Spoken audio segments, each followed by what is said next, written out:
आज Doubtnut app download करें।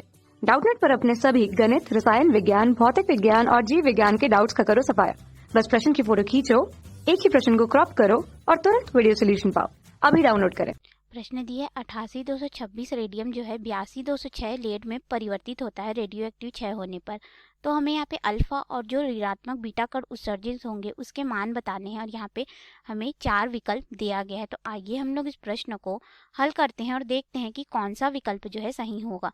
तो देखिए यहाँ पे अगर हम लोग अभिक्रिया देखें तो जो रेडियम है हमारे पास 88,226 यह परिवर्तित हो रहा है किसमें, लेड में बी के रूप में, जिसका यहाँ पे परमाणु क्रमांक 82, द्रव्यमान संख्या 206 है।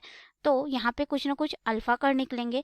मान लेते हैं कि n अल्फा कण जो निकलते हैं और अल्फा कण हमारे पास हीलियम नाभिक के बराबर होता है जिसका परमाणु क्रमांक 2, द्रव्यमान संख्या 4 होता है।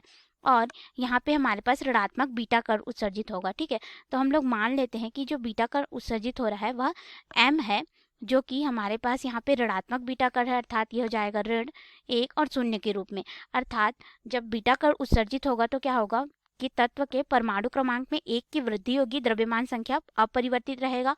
और जब अल्फा कण उत्सर्जित होगा तो उसके परमाणु क्रमांक में 2 की कमी आएगी तथा द्रव्यमान संख्या में 4 की कमी आएगी।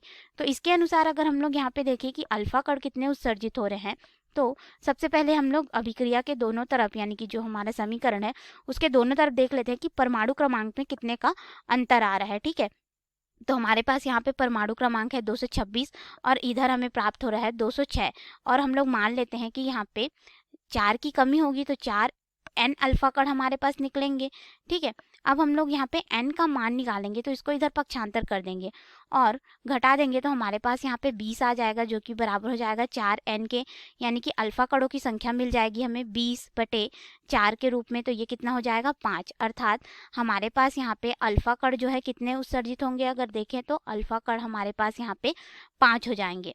अब देखिए 5 अल्फा कण हमें यहाँ पे प्राप्त हो रहे हैं, तो बीटा कण कितने उत्सर्जित होंगे इसको हम लोग देख लेते हैं। ठीक है, बीटा ऋणात्मक कण, तो हमारे पास यहाँ पे परमाणु क्रमांक 28 है, फिर ये किस में परिवर्तित हो रहा है 82 में, और हमारे पास यहाँ पे जो बीटा कण होंगे, ठीक है, उसमें परमाणु क्रमांक में 1 की वृद्धि होगी। लेकिन अगर हम लोग यहाँ पे देखें तो कमी कितने की आएगी, अल्फा कण के वजह से 2 की कमी आएगी, तो 2n और यहाँ पे हो जाएगा ऋण हमारे पास m के रूप में।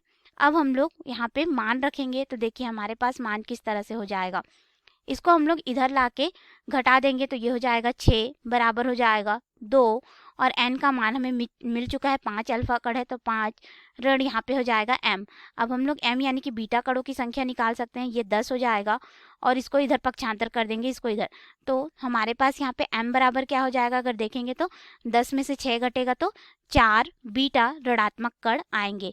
अब इसके अनुसार हम लोग विकल्प में आते हैं, तो विकल्प ए दिया है 3 अल्फा व 6 बीटा, तो ये तो गलत हो जाएगा। बी 4 अल्फा व 5 बीटा, ये भी गलत है।